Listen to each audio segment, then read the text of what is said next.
to please observe a minute's silence. Can we all stand up and observe a minute's silence for those we have lost in that terrible incident?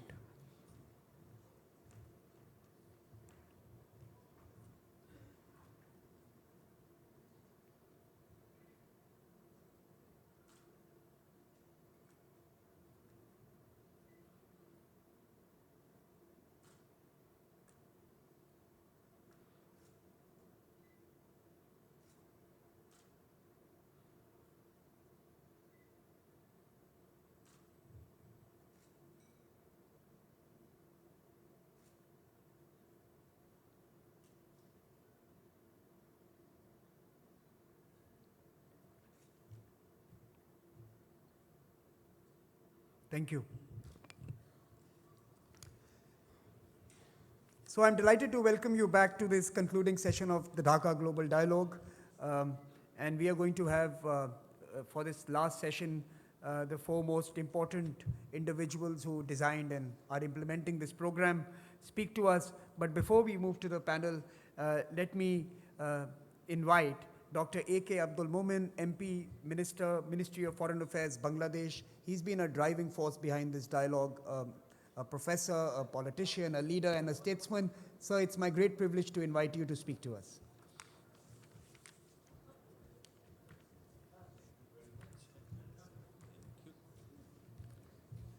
Thank you very much for your invitation. Good afternoon. Mr. Sunjoy Joshi, Chairman ORF, dear moderator, my colleague Nahim Razzaq, Member of Parliament, Excellencies, ladies and gentlemen. It is my pleasure to join you once again. For our discussion now, three issues are particularly important. First, the formation and existence of the several parallel regional initiatives. And the second one is the convergence or coming together of the objectives and actions of these initiatives so that we may avoid duplication and also gain from concerted efforts. Third, when we talk about the region under the ambit of this Dhaka dialogue, we understand that it is rather Indo-Pacific, or in other terms, Asia's Pacific region. Considering the background and the ambit of our discussion, I shall better discuss the regional initiative based on economic, social, and development issues, and would like to avoid the political and strategic conditions. Coalition. In the recent times, profound changes have taken place all over the world in terms of organized or official regional initiatives. For example, at WTO, more than 750 notifications were deposited for different active and non-active regional arrangements, and 302 regional economic arrangements on economy alone are now active in different parts of the world. So countries find it beneficial to come together and to form alliances and coalitions for reaping benefit out of their common initiatives and resources. Our region, Indo-Pacific, is the most vibrant and growing region in the world. It is home of around 65% of the world population and generating 62% of the global GDP. The need for infrastructure in the Indo-Pacific is massive, around $50 trillion by 2040. Stretching from the west coast of India to the western shores of the United States, the Indo-Pacific region represents most populous and economically dynamic part of the world. That's the statement President Donald Trump's National Security Strategy Advisor has recently said. By 2030, the region will contain 66% of the world's middle class and 59% of middle class consumption. The share of Asia-Pacific region in global gross domestic product continues to increase, growing from 30% in 2000 to around 43% in 2017. That's as per the Asian Development Bank. The Indo-Pacific contributed over the half of the world trade. In the last 13 years, the overall merchandise trade of Indo-Pacific region to the world has increased from 9.3 trillion to 17.7 trillion in 2017. The service trend is also very encouraging. Trends in services trade in the region reveal the total services trade in the Indo-Pacific has increased from 2.8 trillion US dollar in 2010 to just double of it in trillion in 2017. It signifies around 12% growth rate per annum during the period. Therefore, as you see, this region is really very vibrant. We expect that the Asian century will actually design the next global century. However, it is the same region which has also the highest number of poor people and is divided by race, color, religion, level of development, and geography. So we need to innovatively use this current socioeconomic landscape and the resources of our region to achieve sustained economic growth and significant improvements in social conditions for bringing greater prosperity to our people. Our region is witnessing significant changes in all aspects of societies and economies. Changes are also visible in the ways we cooperate with each other. Clearly, the regional cooperation is gaining increasing momentum. It is to create the basis for deeper understanding and sustainable development, and also to pave ways for integration of economies around our sub-region. As the focus of growth is increasingly shifting to Asia-Pacific region, the countries are engaging in cooperative initiatives within a number of other regional economic groupings or processes. In South Asia, through SAFTA, regional trade in goods and services expected to rise robustly over the next few years. In Southeast Asia, by next year, ASEAN would emerge as a seamless economic space up to Myanmar. Under ESCAP, Asia-Pacific regional economic integration is moving to the next level. BCIM is shaping up with promise to unlock production, distribution, transportation opportunities. Chinese ambitious BRI is already in place to connect Asia and Africa and Europe through land and maritime networks. The Indo-Pacific strategy is also in the progress. As I mentioned earlier, regarding the popularity and requirement of having regional arrangements and initiatives, in today's globalized world, no single country can prosper alone. What we need is to work together closely by drawing on each other's strength, each other's capabilities and endowments. Excellencies, in a number of ways, the southern economies are witnessing transformation. These realities have been attracting countries of the South to increasingly form cooperative engagement, be it for trade in goods and services or for overall social and economic development, or as combination of a wider menu.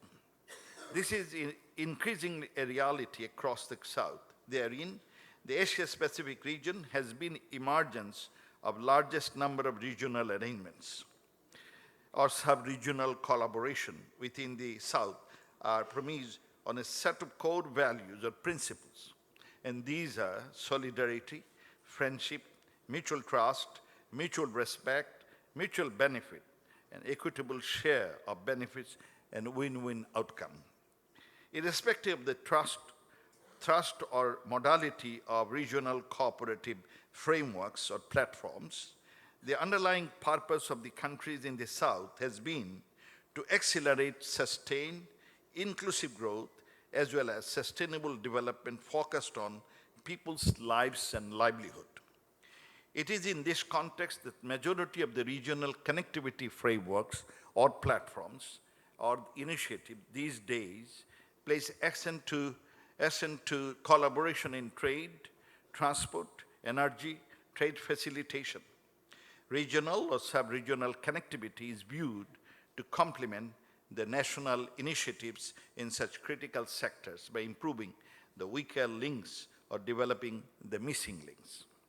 As all our problems nowadays have cross-border repercussions, regional efforts also contribute to achieve and sustain peace, stability, and progress within all communities under the coverage of regional frameworks. This is perhaps eminently captured in a wider conceptual articulation of connectivity, viewed in all-encompassing sense, connecting and creating bridges for ideas, knowledge, culture, language, people to people, road, rail, air, technology, movement of goods and services, including investment. Many of the challenges that our region faces today can best be addressed through collective efforts. Trade and trade facilitation are increasingly becoming the key to our mutual prosperity. There is enough evidence that increased intra-regional trade in our region can help sustain our individual countries' growth and support eradication of poverty. Bangladesh is open to any global or regional initiative which is economic in nature and helps economic development. Ladies and gentlemen, Bangladesh approaches connectivity in a wider sense to connect and create bridges for ideas, knowledge, innovation, culture, people, institutions, and road, rail, air, technology, movement of goods and services, investment, energy, and power. People and their regular movement are at the center of all endeavors of any form of connectivity. Connectivity ensures minimum 2% additional growth by improving quality of life and ending isolation. Connectivity is equally about securing well-being, dignity, and realizing right to development for our people and communities, especially for the people at grassroots. Connectivity also ensures stability. It is also about realization of sustainable development. Historically, connected regions always contribute to securing peace and stability across communities. It is a key priority in the foreign policy of Bangladesh to collectively take advantage of the resources and the opportunities of the region and to counter unitedly the challenges. Transnational crimes, climate change, terrorism, protectionism, migration, all these important issues can be effectively managed only through convergence of regional initiatives. Under the visionary leadership of Honorable Prime Minister Sheikh Hasina, Bangladesh has been intensely pursuing regional integration for economic cooperation with the countries of the South, South Asia, and Southeast Asia through SAARC and BIMSTEC processes. We have signed SAFTA, SAARC Motor Vehicle Agreement, SAARC Railway Agreement, and BIMSTEC FTA to foster regional connectivity. Bangladesh is also very proactive in other regional initiatives like ASEM, CICA, ACD, and ARF. Excellencies, in conclusion, I will reiterate few things for the common peace and prosperity of our region. First is, of course, to create an environment of peace, harmony, stability of all countries, and we have to focus on entire menu of sustainable development. Next, we have to engage among ourselves based on mutual trust and mutual respect for mutual benefit. Then our wealth creation must be for all with fair distribution. And lastly, we need to have fair competition, but not geostrategic or political rivals. We must guard against the tendency to look at this region in respect of trade or security issues only. We often look just in terms of the capacity of a few large economies or their needs. But we must get the narrative right, addressing the key concerns of smaller communities or relatively weaker economies is a must in our collective journey. For any sustainable world, countries should be engaged based on mutual trust, mutual respect, and for mutual benefit. I thank you all.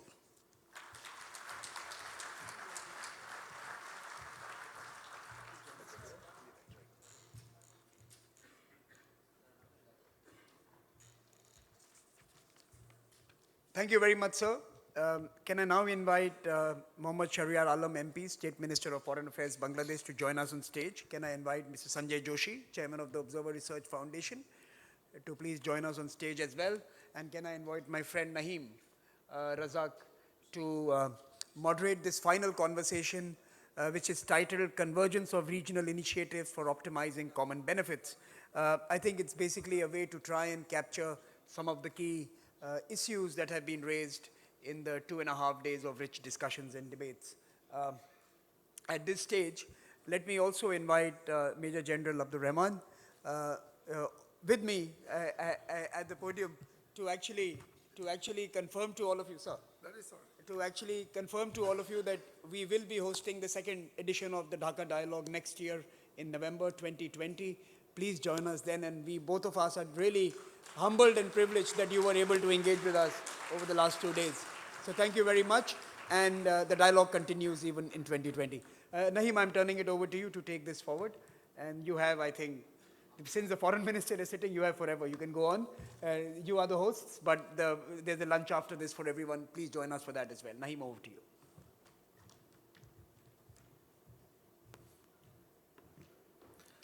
Thank you, Samir. Of course, I want to actually congratulate all the participants, and especially Dhaka Global Dialogue. Dhaka is now the information hub and network hub that we all actually thought about. Of course, I want to congratulate the Honorable Finance Minister, Foreign Minister, His Excellency Dr. A.K. Abdul Momen MP, His Excellency the State Minister for Foreign Affairs, MD Shahriar Alam MP, of course the Chairman of ORF, Dr. Sunjoy Joshi, and special thanks to Dr. Samir Saran, who has been pivotal in terms of getting this dialogue going, at the same time creating an environment where we can talk about critical topics, critical thinking, at the same time going out of the norms and talking about how we can successfully rejuvenate the Asian century. Thank you so much. Of course, I want to take this opportunity, Samir, to actually acknowledge the hard work which was being made by Tanobi, who is the co-chair of Dhaka Global Dialogue. Pushant, of course, he's been instrumental in terms of making sure everyone actually is taken care of, the ORF team. Of course, the Director General of BIISS, Major General A.K.M. Abdul Rahman. So, of course, we want to congratulate him and his team for a successful event. At the same time, Dr. Mahfouz Kabir, Dr. Sufia Khanam, Major Shakil, and the team of BIISS. At the same time, we have had helping hand from Syed Mafiz Kamal Onik, who is a senior analyst of CRI, Center for Research and Information. And finally, of course, the event managers, Spellbound Communications, Mr. Ruman Arifin and Ghulam Ghazi and everyone else. Thank you so much, sir. With your kind permission, I just want to actually talk about today's concluding session. Of course, the topic of discussion has been very much outlined by your speech itself.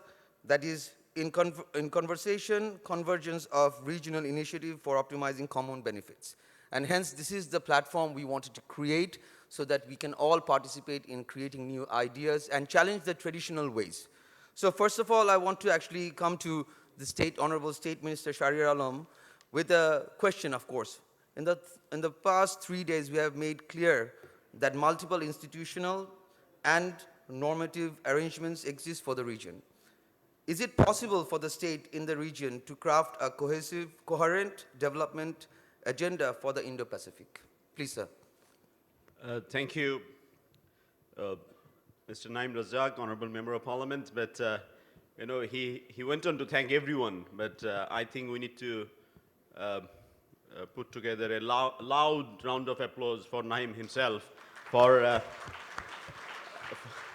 he played a key role in this first edition of Dhaka Global Dialogue. And I'm absolutely delighted to see that room is still full, very few empty chairs that I can see from here. And we are well into, halfway through into the third day of the event. So that actually tells you the interest this has generated. And thank you very much for all the participants who attended. I don't want to offend anyone, but may I just request our photographer to take their positions, please? And, it's very important that they listen to us, but at the very same time, it's important that they look into our eyes, or we get to look into their eyes for better communication. Thank you. And, the fantastic coverage is that our very vibrant media, especially from Bangladesh, went on to cover into the front page or made special place in the newspapers. But sorry, that wasn't really my job, but because I also have some involvement with this event, so I thought I should help our moderator. We talked about Indo-Pacific and the region at a length, and those exchanges, no matter whether we are in full agreement with someone or we are still dwelling the very idea of Indo-Pacific strategy, or other idea vented and launched and tabled by other countries. But this discussion has given us some sort of clarity and better understanding what Indo-Pacific truly stands for. But the very question that was asked by the moderator himself is, there are surely multiple normatives, different clusters, groupings, regional cooperation, and the biggest one and the most active one in the region is probably the ASEAN. But the Quad launched recently, when countries, 4 countries came together for joint defense exercises and probably even greater cooperation in coming days. That's perfectly all right. I don't see any problem with that. But the world, 192 member states of the United Nations, or a couple of other non-member parties or states, our objective, the leaders at the United Nations good 19 years ago adopted the Millennium Development Goal. And the core of that MDG programs were that we all thought, it's the right time for helping and cooperating each other to bring everyone out of poverty, give education, infrastructure, and then the human rights element, and obviously food itself is also is human rights. Providing shelter is human rights, but the other, education, health, and freedom of speech and democracy. And then we were in 2015, when we concluded the MDG and the world got together to draw a balance sheet. At the same time, we adopted the SDGs. And again, the core principles of SDGs were similar to the MDGs, but much more detailed, much more deeper, wider, to make it sustainable. And that's why the goals itself is called Sustainable Development Goals. Now, if we assume, for the sake of discussion, not argument, that we all believe in those principles, which we do. I mean, we voiced our support solidarity at the UN General Assembly 4 years ago, and everything should be centered around that. And at the same time, we know that for various reasons, for the investment the region or country is making in education, and the education that's helping innovation, the country, the wealth itself, moves, but it takes time. It takes centuries for the wealth to move.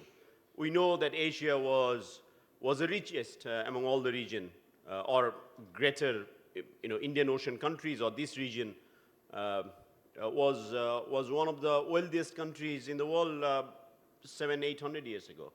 But for last couple of centuries, let's say for last 2 centuries, the wealth actually moved towards West. And again, nothing wrong with that, because those countries invested in education, they innovated. The Second World War, the 1930s and 40s saw the greatest innovation in automobile, airplane, communication, and everything else. But again, we see there is a trend that wealth is moving back towards Asia. Why? I mean, it's too short, brief of a time for me to indulge into that deeper discussion. But obviously, the very manpower that you need to drive your growth, Asia largely is blessed with that. But again, we have disparity. Not all the Asian countries are actually in the same band in terms of social indicators. And within that, the Pacific countries are a little worse than Asia, because they have regular impact of climate change, cyclones and tidal surges and everything else. But to try and conclude and give you an answer, I don't have a very definitive answer, unfortunately, is a better cooperation. And those regional groupings are fine, as long as the objectives are loud and clear and honest.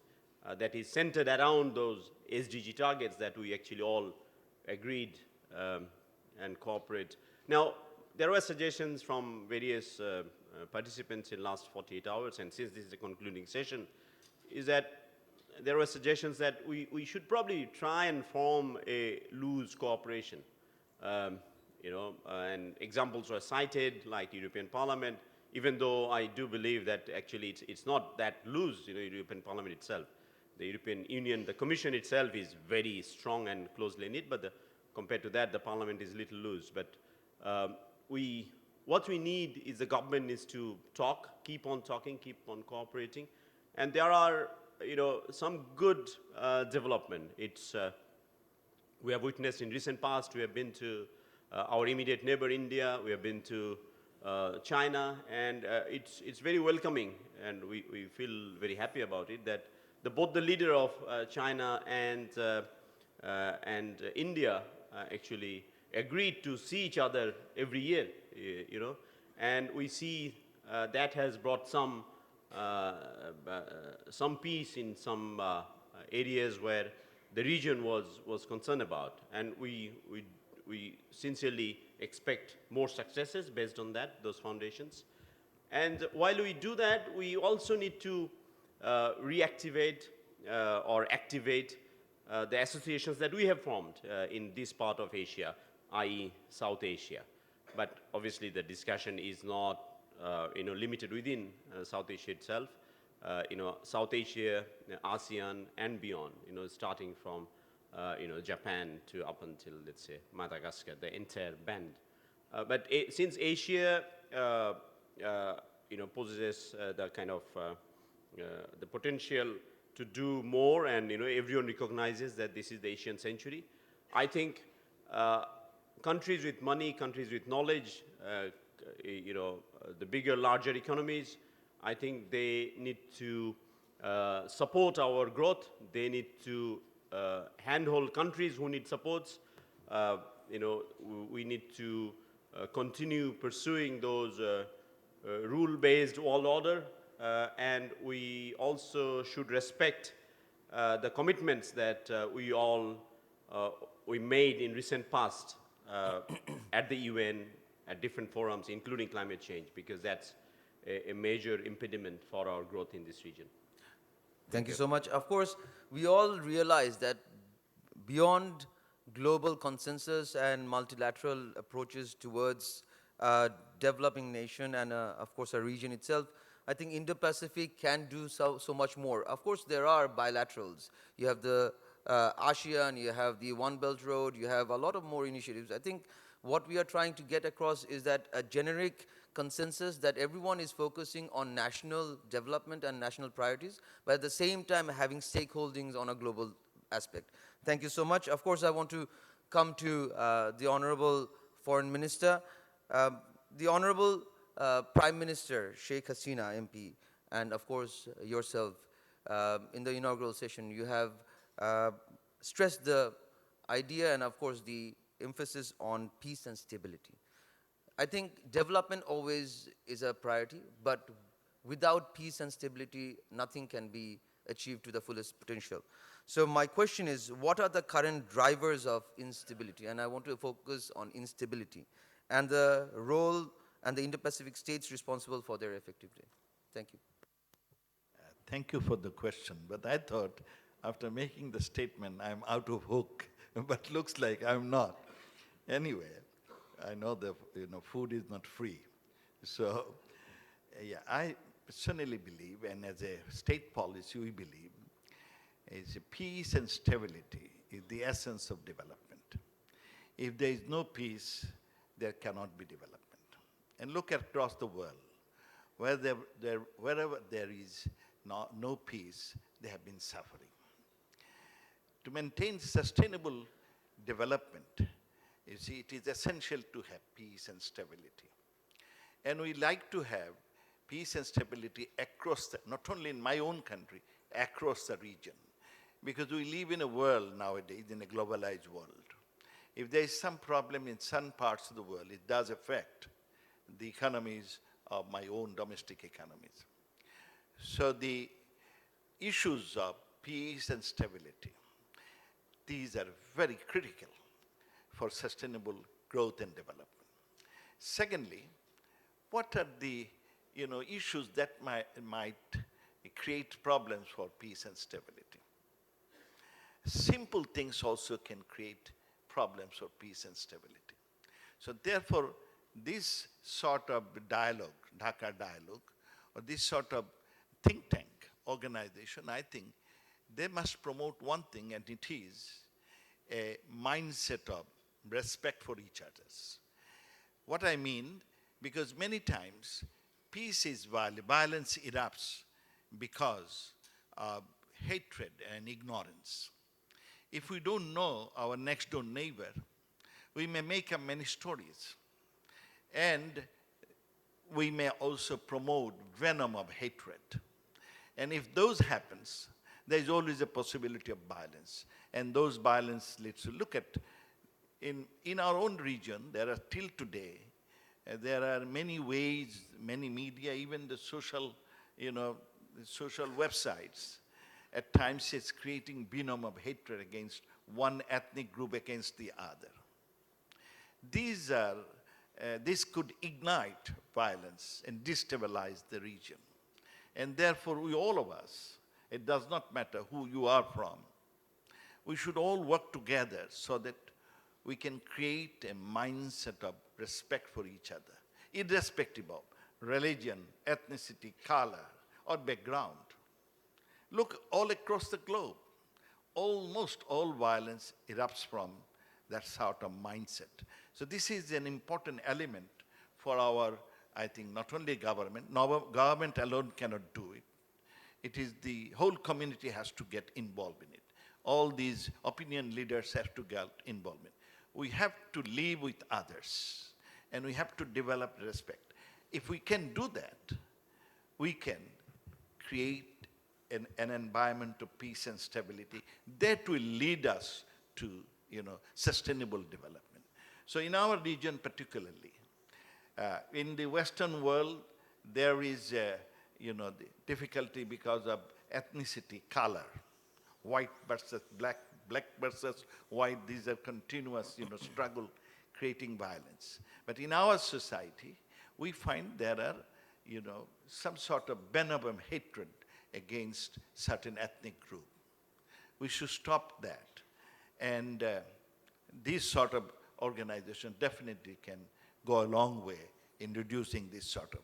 So you asked me why this is a that is why, if you remember, our Prime Minister, Sheikh Hasina, has been emphasizing very rightly that we should have very good relationship with all our neighbors. Anyway, our cardinal principle of foreign policy is friendship to all, malice to none. And within the region, we are friends to all our neighbors. And not only we are friends, we try to see that we can help each other. I see our High Commissioner of India is here, and she can vouch with me, she can agree with me. Bangladesh, for promoting the interest of Nepal and Bhutan, our Prime Minister argued with the Prime Minister, Sri Narendra Modi, to give them, the transit facilities. It is Bangladesh who, it's because we want to grow together. And in the process, we develop a very solid relationship. I must say, and maybe this sort of think tank organization should do a study.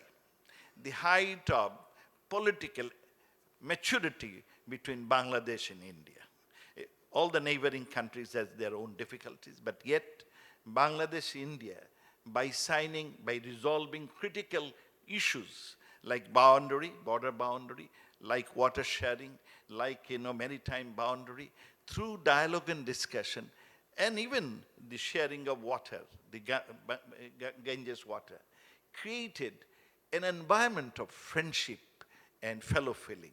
And in the process, we hope we can resolve all other issues. And both India and Bangladesh and our neighbors will be benefited. Benefit we see already. You see, maybe we divert many of our resources away from the military buildup in the development process for sustainable development. So peace and stability is essential for growth, essential for sustainable development. And Bangladesh is taking a lead, and I'm thankful to that. I'm thankful to Prime Minister Sheikh Hasina for this vision. And maybe we should also promote it among ourselves. Thank you. Thank you so much. Of course, as we all mentioned, of course, migration, regional violence, ethnic violence, and so forth, they all influence us. As such, we have the situation of a huge migration in Syria. We have the Rohingya crisis. And if we define this to be a country or two countries problem, then it doesn't resolve things. It is a challenge and a problem for all global stakeholders. So this is where we all want to actually contribute. Of course, I want to come to Dr. Sunjoy Joshi. Can I add one more? Look we have difficulty with Myanmar right now because of the Rohingya. There has been exodus of 1.1 million Myanmar people in our land. It's more than 2 years now. But we want to resolve it peacefully, through dialogue and discussion. And we're working hard. Hopefully we will achieve that. But the thing we want, all countries should be conscious, and particularly the community leaders and the intellectuals, the opinion builders. We must not pick up those issues that can create this sort of, can destabilize. Certain issues which are, non-issues at times create problem. And each government should be looking into it. I don't want to mention specific issues. There are so many we know. From time to time they crop up. And we may be emotionally charged. So we must not, the country's government should not, take special, what should I say, actions on those issues that may create some sort of disruption or some sort of ill feeling within the communities. And we may have to be more careful about it. And in that case, we could maintain our stability. Thank you. Of course, I want to come to Dr. Sunjoy Joshi ji. Of course, we live in a world of digital. So can digital technology overcome the limitations of Asia's artificial geographies? And of course, we can always question that, will they further influence positively or negatively towards existing social and political tensions? Please. Thank you for that question. And after that, two excellent interventions by both the ministers, Honorable Dr. Momen and Shahriar Alam. They've laid the very good groundwork for how this region can get connected. So your question takes me onto the whole issue of the larger digital connectivity, which is the connectivity of the future, the next phase of growth, the next industrial revolution, which the world is moving towards, and which countries in the Asia-Pacific region, in the Indo-Pacific region, actually need to start adjusting to start moving into. Right, parallel with this session and what is happening is another session called Oceans of Startups that is taking place right now. The kind of dynamism which you see in countries like Bangladesh, the kind of dynamism you see in countries like India, in entering into these digital spaces opens up a whole new world. So when we start talking about digital spaces, when we start talking about the digital highways, Dr. Momen raised a very interesting point that by 2040, the region needs $50 trillion of investment just to keep up, to build the infrastructure which should have been built maybe in the last century. With that, we also include the digital infrastructure which needs to actually build the neural highways. Neural meaning which connects knowledge, the knowledge networks, the knowledge platforms which get created. A lot of things start happening once that develops. The biggest thing that happens is, more and more as we start looking into the future, the entire gamut of manufacturing is changing. See, so far we have been trying to ride the wave of global value chains based on labor arbitrage, on the fact that there was cheap labor available in countries. First it was in China, now we say it is the Indo-Pacific, and therefore we can ride this wave of manufacturing. That wave is about to get disrupted very, very badly.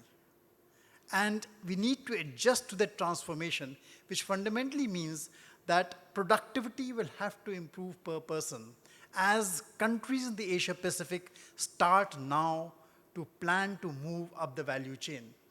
So if you start looking at the former ways of manufacturing, where was value being created? The most value was not being created in the places which made Nike shoes, which manufactured Nike shoes. The maximum value would be captured in Europe, in America, where the designing was taking place, or where the marketing was taking place, where the stores were located. That is where most of 90% of the value was being captured there. So this is a fundamental fact we need to understand. And as we move into the fourth industrial revolution, this is going to get more and more disrupted. Manufacturing changes, more and more of it becomes a service rather than just a manufacturing activity. And one thing which moves to your advantage is that as more and more of knowledge gets converted to bits and bytes, rather than physical activities, as more like what happened in the music industry. The entire music industry transformed itself into bits and bytes. You don't have cassettes and CDs anymore. So entire processes through artificial intelligence, robotics get converted into bits and bytes. A major transformation takes place. See, IPR starts losing value. The West built its wealth on bastions, castles of IPR, closed IPR, not sharing technologies, not sharing ideas. Once you move into the next phase, into bits and bytes, IPR sharing becomes much easier. And this is where the opportunities lie. When you start talking to the people who are having this conversation in the next room, they will start telling you that it does not even make sense today to patent what we are doing because the shelf life of what we are doing is only 3 years or 4 years. You start a process, you deliver it, make your money, get out. IPR has no value. We will not even patent what we are doing.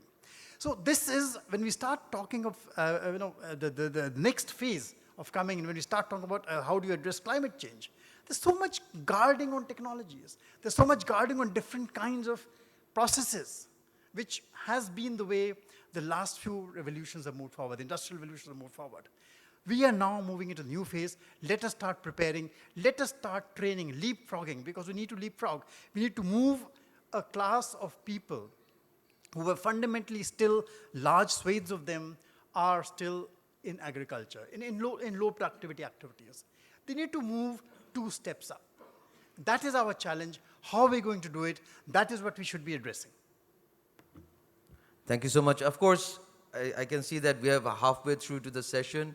I would just like to take the liberty of actually going to the audience for at least 5 minutes, take 3 questions, and then come back, and then we'll, of course, have more discussion. Can we please request 3 questions, please? Yes, please, from the front.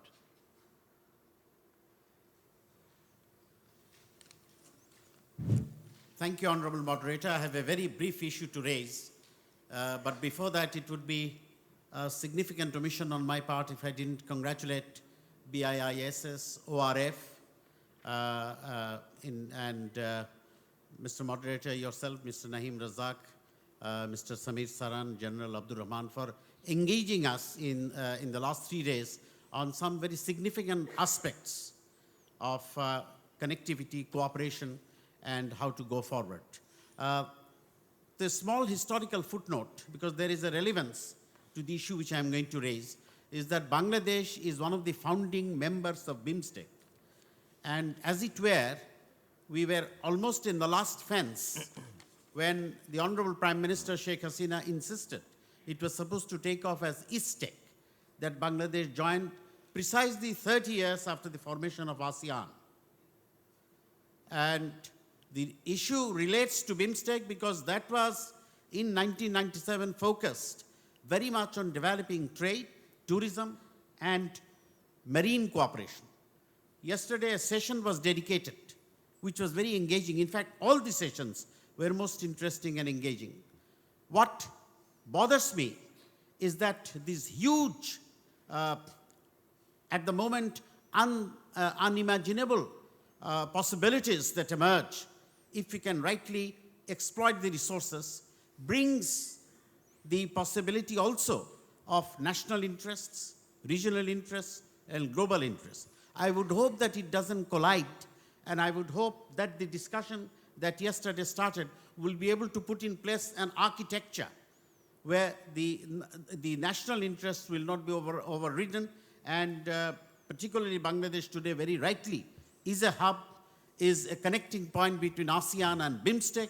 It has gone forward under the tremendous leadership, and I also congratulate both the Honorable Foreign Minister today and yesterday the Honorable State Minister, clearly articulated that our focus is on economic development.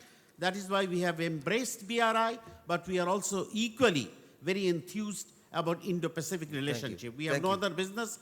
The enunciation of the foreign policy, as Prime Minister Sheikh Hasina mentioned by the father of the nation, holds true today, as it did when your illustrious father, one of the right-hand lieutenants of Bangabandhu, was shaping the destiny of the country. Friendship towards all, malice towards none. Thank you, please. So I would like a specific instance of how to bring about a coherence in the blue economy architecture. Thank you very much. Thank you.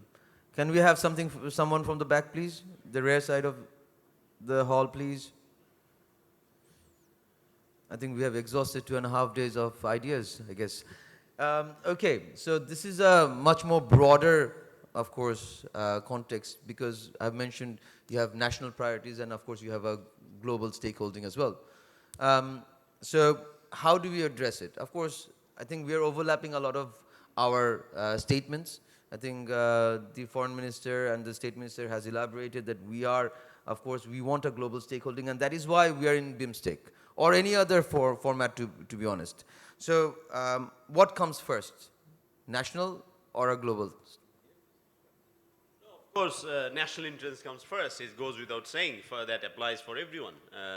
But obviously, for better and sustainable development, and in today's world, I mean, you know, countries cannot move alone or travel alone, and you know, that's why, you know, it's better if it is inclusive.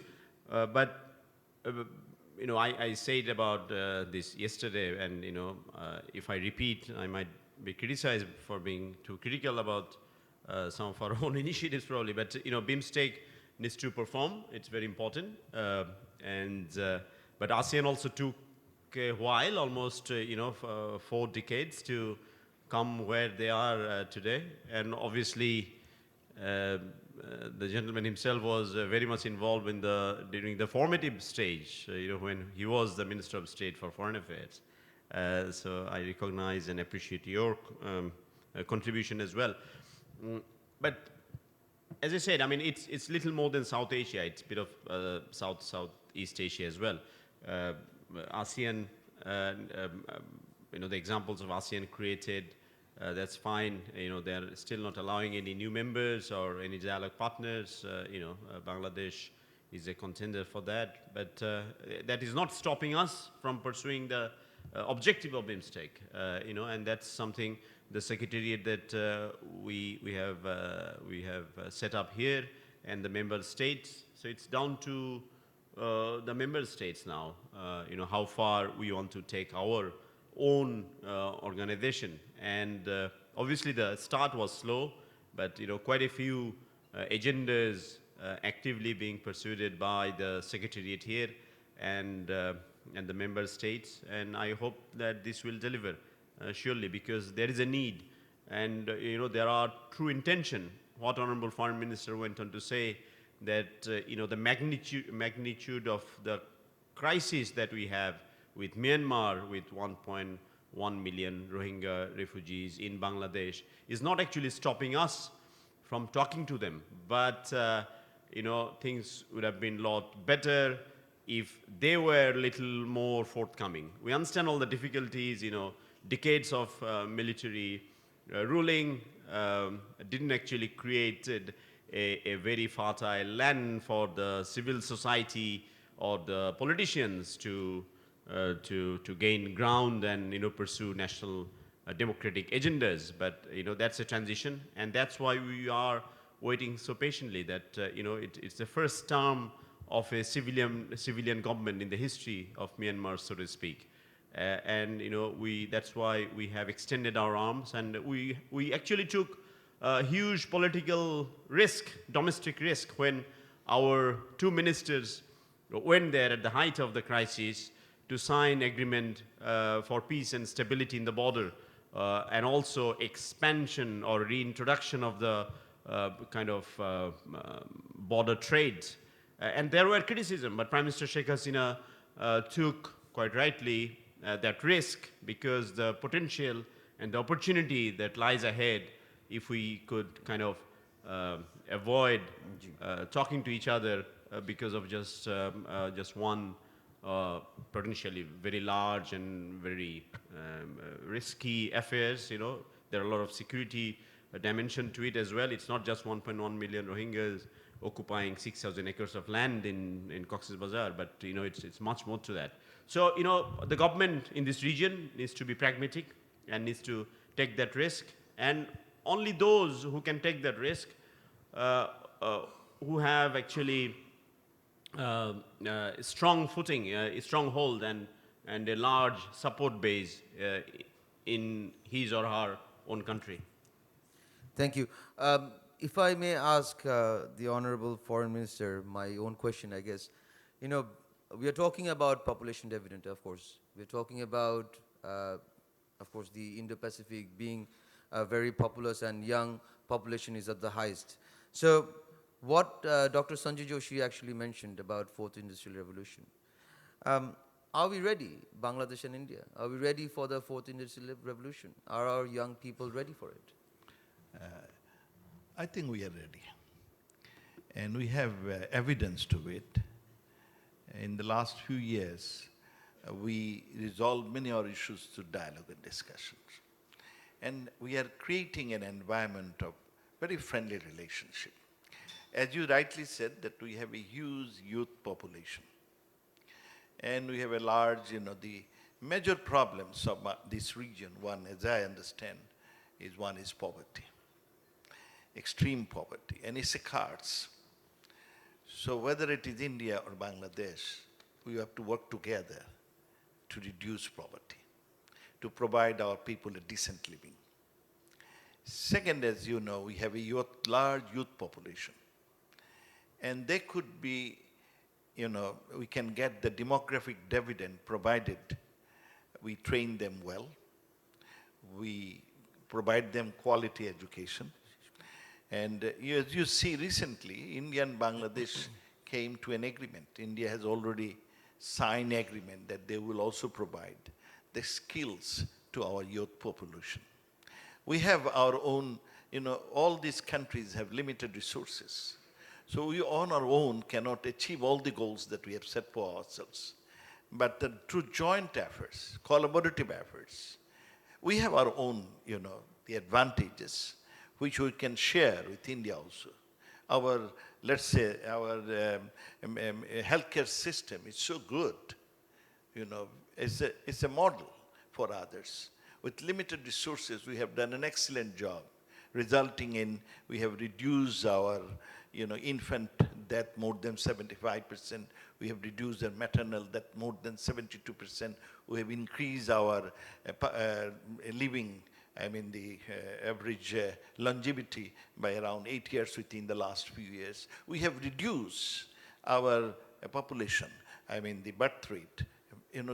It's a miracle from 2.98 to 1.32 nowadays. Although India tried through some mandatory program to reduce population. You see, another neighbor had mandatory program of one child world. But look at, in our experience, we have certain advantages. We have certain expertise. We have developed some models. We can share each other in the process. And we can both be benefited. And I think there is enough potential and scope. Many of those scope potentials are unknown yet. But through this dialogue and discussions, maybe we can figure out where the niches are. And in the process, we can take advantage for the benefit not only of two governments, benefit for the people of the entire region. Nowadays, we don't look around only the benefit of certain, we look for the overall benefit of the people around the region. That's one reason we have been arguing, let's say with India, that when we resolve the water shedding problems, not only for our benefit or their benefit, it for the people of that particular climatic zone. You see, we have to work together. And this cannot be achieved without collaboration, partnership. In the case of blue economy, the question he asked, what sort of coherence we can? This is an area we have less expertise, but we have a vast maritime boundary now. India might have some more expertise in this area.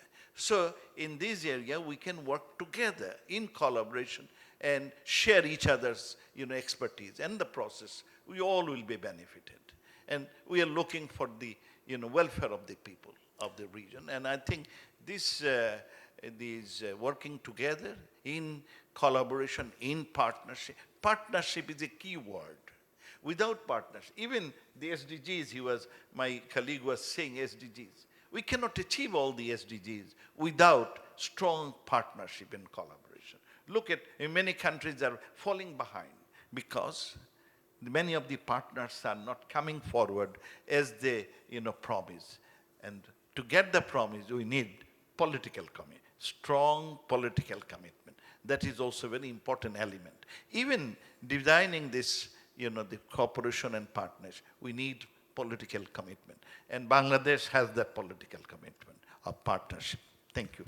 Thank you. Of course, as a young parliamentarian, and of course we have a lot of young people in this hall, and over the course of these 2.5 days, we have had almost 1,200 participants.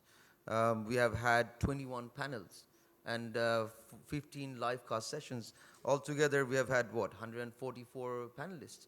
So, of course, the challenges are there, but the question I leave to the audience later on, of course, to ponder about is, are we doing quick enough for the younger generation to take the advantages of this fourth industrial revolution? And coming to that, of course, what Sanjay Joshi also in his remarks have mentioned, that climate change and sustainable development, these are very key issues that we always have to talk about. We have had a really fabulous session in the first half of the day. We talked about culture and clothing industry, the fusion and commerce included with it. So we have talked about sustainability, how we can integrate sustainable development. So coming to that, of course, Bangladesh is one of the, most affected climate region in the world. And I also represent a climate parliament caucus in Bangladesh.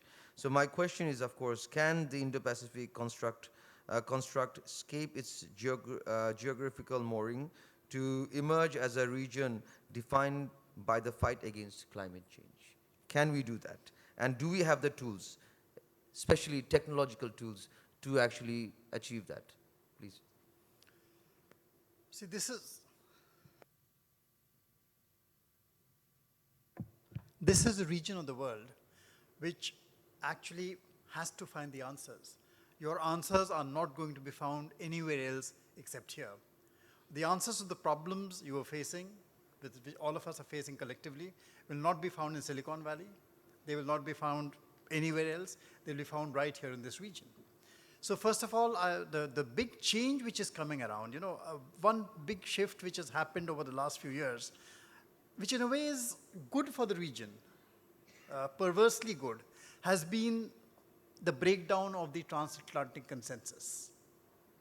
The breakdown of that consensus actually is necessitating that we start creating our own knowledge systems. We start creating our own knowledge networks, which find local solutions for local problems.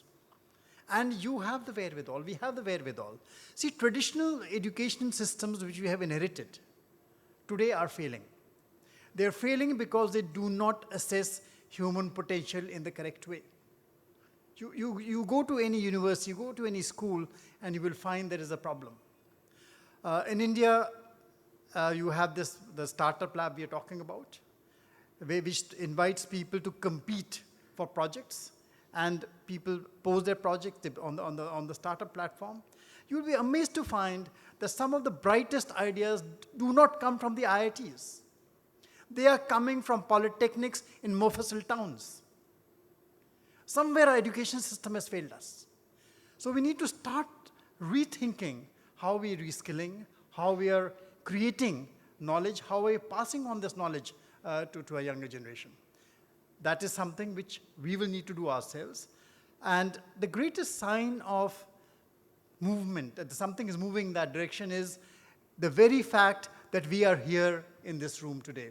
We are here in Dhaka, we are here in Bangladesh, trying to create the possibility that the Indo-Pacific community will create its own answers. These knowledge networks need to grow. The big advantage today, which the fourth industrial revolution is going to give all of us, is that organizational boundaries are breaking down. Institutional boundaries are breaking down. National boundaries are breaking down. It is far more easy to build collaborative frameworks across boundaries of institutions, corporates, and nations to do that kind of knowledge sharing and find solutions, and the young are doing it. They're doing it all over. They're young people from India, Bangladesh, collaborating on projects in the Amazon forests.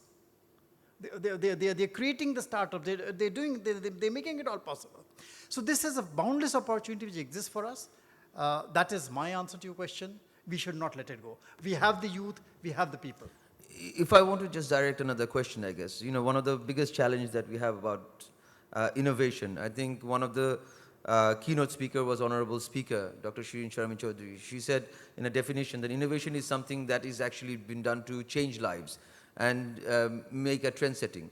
Now, we have come across a lot of innovation and innovation projects, but then again, we do not see in a global context the financial institutions or the finances available for those to actually take its projectile, of course, take the rightful so. So I just want to ask that what is your take on how we should go about getting the global financial institution to actually promote, or how we can get finances available for these startups to actually take the light, means to have see the light, please. Thank you, Nahim. I mean, before I try and answer that, very quick intervention on the previous two questions. One is you talked about fourth industrial revolution and whether we are ready or not.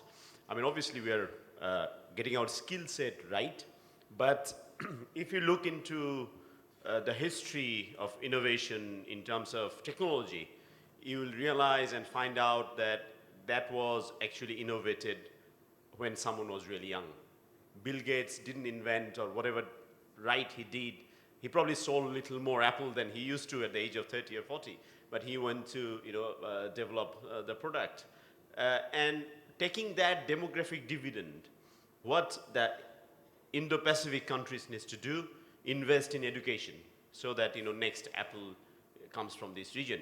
Even though there's no other place but this region for the greatest innovated tools or product manufactured in this region. They are not being manufactured in the country where it was actually invented. So we do have a very bright future. We need to play it well, play it better, play it smartly. And at the same time, when Mr. Joshi said that climate change related, whether the Indo-Pacific countries can take the lead. But unfortunately, no matter how far and how hard you try, these 30, 40 or 50 odd countries cannot resolve the problem. Obviously, we have 2, 3, 4 very large economies in this region, within these, let's say, 30, 40 countries, and they would be one of the top emitters of carbon dioxide. But most of the other countries are actually suffering. But even if you do things right among these 3, 4 countries out of 40, the remaining 35 countries are not going to get any better air quality, or not getting cyclones or flooding or tidal surges, because the emission taking place in the other parts of the world. And we all need to act together in harmony. And that's why Paris Protocol was so important for us, and hopefully all the country will respect that. But coming to whether the innovations are being properly financed, if you look into the Bangladesh model, yes, there are foreign supports here and there, but the most innovative ones actually was done through our own homegrown finances. I'm not referring to the large infrastructures. Obviously, that helps people to connect. People of South Bengal will be much more frequent in Dhaka or Dhaka University or Buet. They will have better connectivity with the capital. So that helps in a very indirect way. But let's say the staple food of Bangladesh, rice, we went on to develop a saline-resistant variety of rice. We also went on to develop a drought-resistant variety of rice, and a particular type of paddy that used to take typically 110 to 120 days is now being harvested in just 90 days, And that last 10, 15 days is so important because you dodge the rain, you can harvest just before the monsoon breaks out. So these, for the startups, for the new innovative commercial product, you need better support for better market reach, but the government, for the betterment of its own people, the product and services that we have innovated. Obviously, let's say our flagship A2I project was well supported by UNDP, but as we all know, the support actually, was withdrawn eventually, but government adopted the entire project and transferred that to Ministry of Communication and Technology. And because we realized that there are potential and we need to keep that going. But very interesting comment made, is slightly relevant, but at the same time relevant, is Christine Lagarde, the IMF boss, only a couple of days ago went on to remind everyone at the World Economic Forum program that she no longer, because this is, she was there, served in different capacities, but only recently she went on to say that country needs to look up to their own consultant and experts to give solution to a problem of that particular country, and don't spend money for the foreign consultant, who will have probably a better education, to some extent better knowledge, but the very application of that knowledge in the local context might not be the best. So, please value your own consultant. So, we need to think about, all these at the same time, but to answer your question, obviously, if there is a business case, I'm sure whether you want it or not, the finance will find its way to match that product or initiative to take into the next level, because, profit is ultimate for the businesses. Thank you. Of course, we are coming to the end of the session, but I want to just close the session with the question to the Honorable Foreign Minister. And of course, I want take from both the other participants as well. Dhaka Global Dialogue 2020. Now, going forth, what should be Bangladesh's approach, and how can Bangladesh take a lead in a global consensus?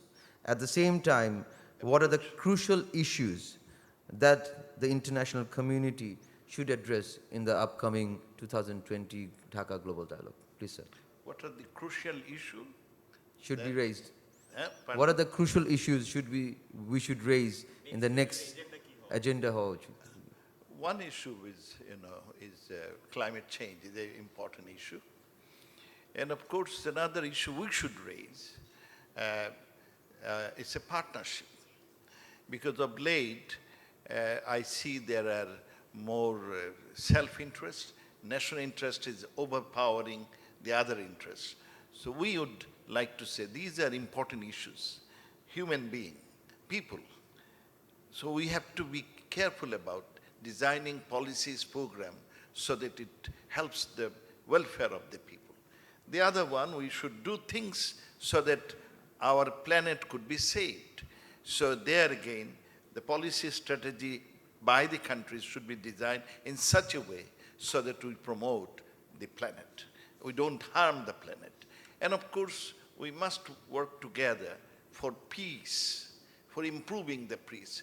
Without peace, we know we cannot achieve our goals. The future we want, we can achieve it. So that's another area. And of course, as I said, partnership. This cannot be achieved. Our goals cannot be achieved without partnership. And this is somehow is always losing. So I think when we go to the UN, this is the question you asked, of course we should give emphasis on partnership and looks at the means of implementation of sustainable goals. And that cannot be achieved without strong partnership. And to have the partnership, you need political commitment. And that political commitment at this time is lacking. So we should try to put forward a very strong agenda for political commitment. And that agenda cannot be created alone. We must create global awareness in such a way so that politicians are forced to come with political commitment to have sustainable world of peace and stability. This is critical. And without that, a country like mine can do better, but we may fall into trouble when there is no political commitment and no partnership. Look at many of the countries did well, but when a country like Bangladesh who is doing well, it is possible we might come up with many competitors, many competitors in a different way. I personally believe it is innovation, it is creativity, it is competition, it is competitiveness, it is networking, it is partnership, which is the engine of growth. But at times, what happens, if you are doing well, then some other countries creates problems for you. And in the process, you find difficulties. So that they don't create problems for you, therefore we need the partnership. If they are partners, they may not be creating problems for you as a country or as globally. Anyway, we think this type of think tank organization should promote the concept of partnership and the fellow feeling. We all are human beings, you see, and this is one planet. We will have to live in this planet. So we cannot ignore one group over the others. We all have to grow together. There is no alternative to it. It's not a zero-sum game. We all can do better by, helping each other. And that concept we should be promoting throughout. Thank you. Thank you. Sanjay, I would just go to you. What are the crucial issues that we should address in the next coming Dhaka Global Dialogue? Dr. Momen had very pointedly described some of the crucial issues which should be raised. I will just put a different spin on it.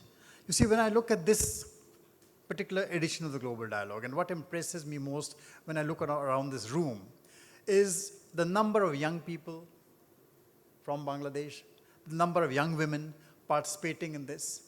So if you ask me to define an agenda, I would say that when you start framing an agenda around these subjects, it should not be framed by us, but it should be framed by these young people. It is their job, they should be doing it, and that is what the next Dhaka Global Dialogue should do. Thank you. State Minister. I was about to say exactly the same, that leave it to the audience. And, that probably 80% youth and 20% wise, and so I think we should listen to the participants and people, and we have enough time in hand to reflect. And there are great brains within your in your disposal at base at MOFA, and different stakeholders, and obviously ORF. So I don't want to suggest anything in particular, but something that will try and lead this country to finish off some unfinished job, or driving the growth and take care of the issues around us in recent times. But I don't have any specific suggestions. I want to leave it to the floor entirely. May I just request one thing? I saw one gentleman got tired standing. I can't see him anymore. Yeah, he's there. I mean, if you allow him to ask any question or respond to these questions. That much I had to say. Thank you. Of course. Thank you very much. I please. don't know if we have time. If we have, just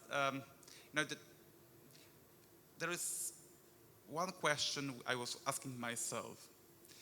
We have a looming a conflict between China and America, and if you gentlemen would be able to sit at the table when the Chinese and the American negotiate the terms of trade for global affairs, what would be your message? What would be the message from South Asia to these two major powers in conflict? I think, this dialogue itself, I think I just want to take the liberty of finishing the whole session by saying that, we lead by examples. I just want to actually give you an example. India and China, they're the biggest two countries in Asia, right? And they are collaborating on an economic scale.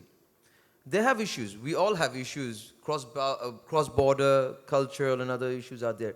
But then again, we are taking into note development. And of course, they're all collaborating. So I guess what you're trying to, what your question was as such, that whether we can set aside an agenda. I think there's no need for it, because countries, they all have a mandate, and democratic countries have a mandate for development. And development, of course, has to have a global context in this day and age. So we are all working together for a cohesive and a peaceful region and sub-region, and so we all want to work together. Of course, I want to take this liberty to actually thank the Honorable High Commissioner of India, Riva Ganguly Dasji, and then of course the UK High Commissioner for their support, of course the Australian High Commission and everyone else around. We want to congratulate everyone for their participation. And a last note, of course I know Tanubi is there, the last note is we want to challenge the normal norms. We want to challenge the traditional norms. We want to think out of the box. And that is why I think what we have mentioned, this is a dialogue we have started this year. And we want to take everyone else's ideas and formulate a dialogue which is going forward. At the same time, we do not want this a once a year event. Rather, we want engagement. As I said yesterday, in the dinner hosted by Honorable Indian High Commissioner, that I said the whole idea of Dhaka Consensus was embedded and was taken up because Samir was kind enough to actually ask me to join AFGG, Asian Forum of Global Governance. That's where we saw ideas being shared. That's where we saw networks being created. And that's where we actually started this thing. So I would hope that everyone would actually take part in the coming years. You would invite us to go and share our good practices. And of course, you will come in Bangladesh and allow us to be your hosts for the upcoming next 2020 Dhaka Global Dialogue. Thank you so much.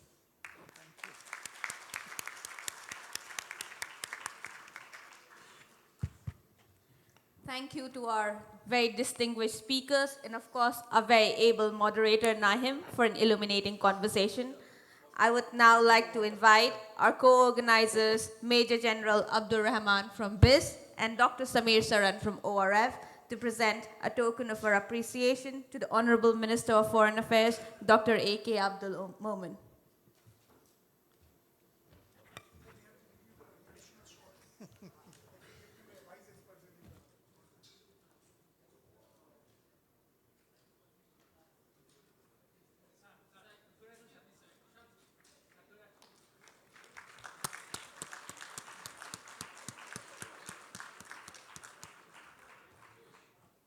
Now I would like to request Dr. Samir Saran and Major General Abdul Rahman to present a small present to the Honorable State Minister of Foreign Affairs, Mr. Shahriar Alam.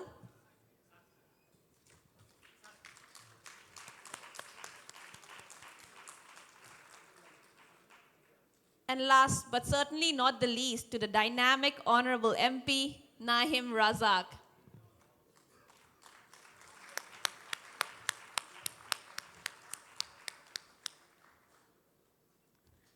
Thank you.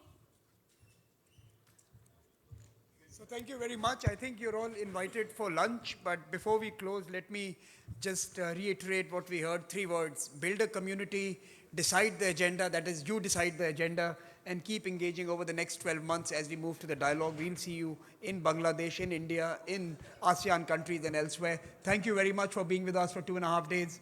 Join us for lunch. Thank you.